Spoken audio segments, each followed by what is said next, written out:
साल नौ शुरू हो रहा है, नया साल। नए साल को वेलकम करने और सेलिब्रेट करने के जुदा जुदा तरीके होते हैं। एक मेडिटेशन की शक्ल में कि हम सोचें, अलग अलग सोसाइटीज़ में, अलग अलग कल्चर्स में नए साल को सेलिब्रेट किया जाता है पंप एंड शो के साथ और शोर गोगा के साथ। ये अपना अपना कल्चर होता है, अपना अपना तरीका होता है। मगर जो औलिया, सूफिया और सालिहीन हैं, वो जब नया साल आता है और पिछला साल ख़त्म होता है तो उसको किसी और तरीके से सेलिब्रेट करते हैं, जैसा कि इमाम गज़ाली ने लिखा रहमतुल्लाह ताला अलैह। उनकी सोच यूँ होती है कि जब नया साल आता है तो ये बड़ी मसरत, फरहत और शादमानी का इवेंट नहीं होता, बल्कि हकीकत ये होती है कि आपकी उम्र से एक साल कम हो जाता है, आप खसारे में चले गए। जो जो अगले साल यानी मुद्दत और ज़माना बढ़ता है, हम खसारे में जाते हैं, यानी हमारी उम्र का एक साल कम हो गया। अब एक साल कम होने का माना क्या है? उसका माना ये है कि अगर उम्र का जो हिस्सा गुजर गया, अगर हमने उसमें ज़्यादा कमाई नहीं की आखिरत के लिए, जो एंडलेस लाइफ आने वाली है, एवरलास्टिंग ज़िंदगी आने वाली है, अगर उसके लिए हमने स्पिरिचुअली अर्न नहीं किया तो वो हिस्सा हमारा लॉस का हिस्सा है। जिसमें अर्निंग, जिस बिजनेस में अर्निंग ज़्यादा न हो, बिजनेस के उस हिस्से को आप कहते हैं कि लॉस हुआ। तो अगर हमने अर्न ज़्यादा नहीं किया तो इसका मतलब है जो हिस्सा ज़िंदगी का गुजरा वो लॉस में गया। तो एक साल और बढ़ने का माना ये हुआ कि लॉस का जो हिस्सा है वो बढ़ गया, और अब बाकी ज़िंदगी जो बची, जिसका कुछ अंदाज़ा नहीं है, मालूम नहीं वो कब ख़त्म हो जाए, मगर इतनी बात डेफिनेट है कि उसमें से एक साल कम हो गया।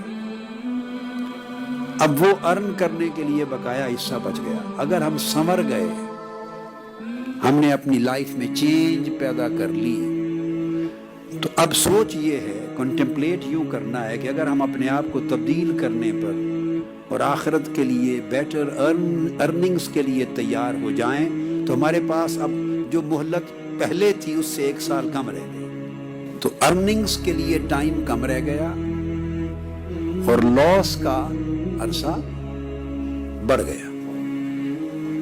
ये एक नए साल को सेलिब्रेट करना, कॉन्टेम्पलेट करने की शक्ल में, मेडिटेट करने की शक्ल में, अपने हवाल पे रिफ्लेक्ट करने की शक्ल में, सोच विचार और तफक्कुर और तदब्बुर की शक्ल में, ये एक तरीका है।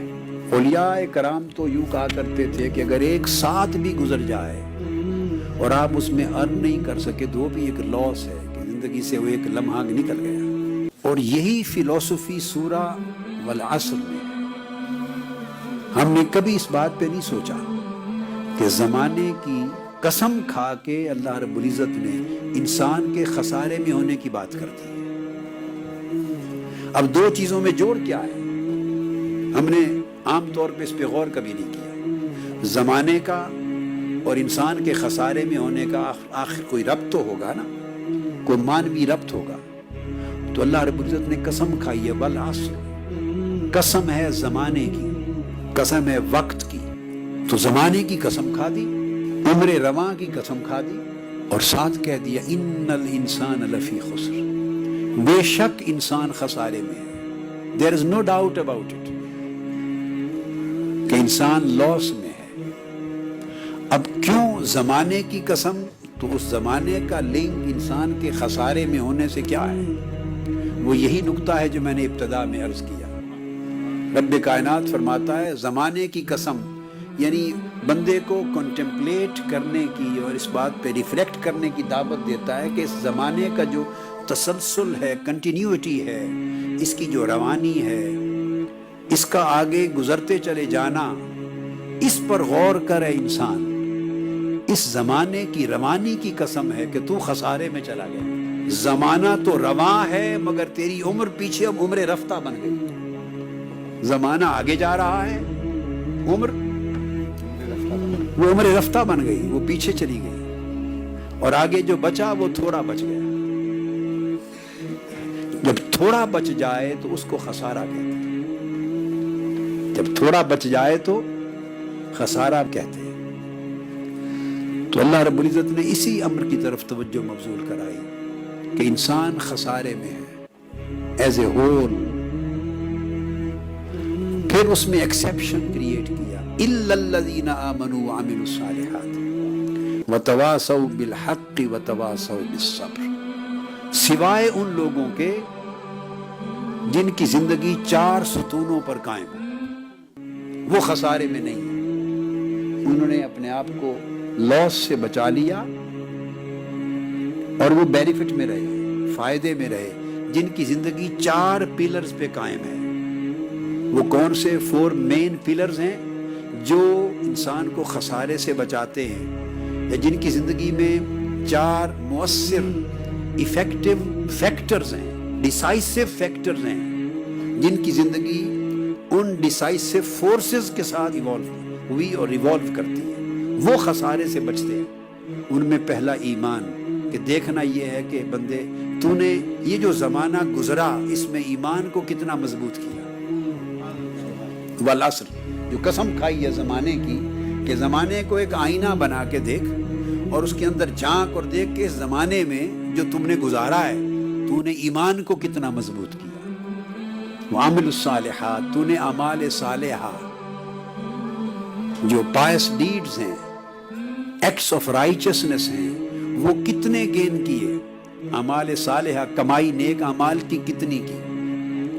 وتواصوا بالحق، تم نے حق بات کی نصیحت کتنی کی۔ اور نصیحت کا معنی یہ نہیں ہوتا کہ دوسروں کو نصیحت کرنا، ہم نے غلطی سے نصیحت کا معنی یہ بنا لیا، یہ غلط ہے۔ آقا علیہ الصلوۃ والسلام کی سنت یہ ہے کہ جب وصیت اور نصیحت کی بات کرتے تو فرماتے اوصی نفسی و انفسکم، اور آج بھی خطبہ جب دیتے ہیں تو یہی کلمہ دہراتے ہیں کہ میں نصیحت کرتا ہوں پہلے اپنی جان کو، خود کو، اور پھر دوسروں کو۔ تو نے اپنے آپ کو حق کی کتنی نصیحت دی، کتنی ایڈوائس کی۔ اور نصیحت ہوتا ہے عمل کرنے کے لیے، اور جب دوسروں کو کتنا حق سمجھایا، خود اپنے آپ کو اور دوسروں تک حق کتنا پہنچایا، حق پر عمل کتنا کیا۔ وتواصوا بالصبر، اور اگر مشکلات آئیں تو تو نے صبر اور استقامت کتنا اپنایا۔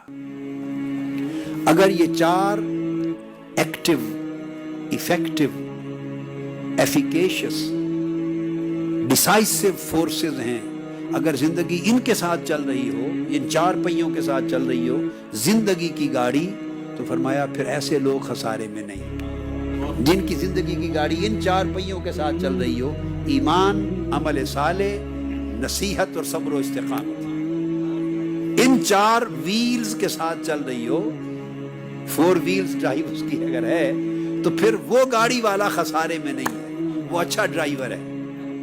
اور جس کے پاس یہ 4 ویلز نہیں ہیں، وہ ایکسیڈنٹ ہو گیا ہے اس کی لائف کا، اس کا ایکسیڈنٹ ہو گیا ہے، اور اس کو معلوم نہیں کہ اس ایکسیڈنٹ کا انجام کیا ہوگا، وہ بچے گا نہیں بچے گا۔ یہ رات جو نیو ایئر ایو ہے وہ ہمیں کنٹمپلیشن کی صورت میں سیلیبریٹ کریں۔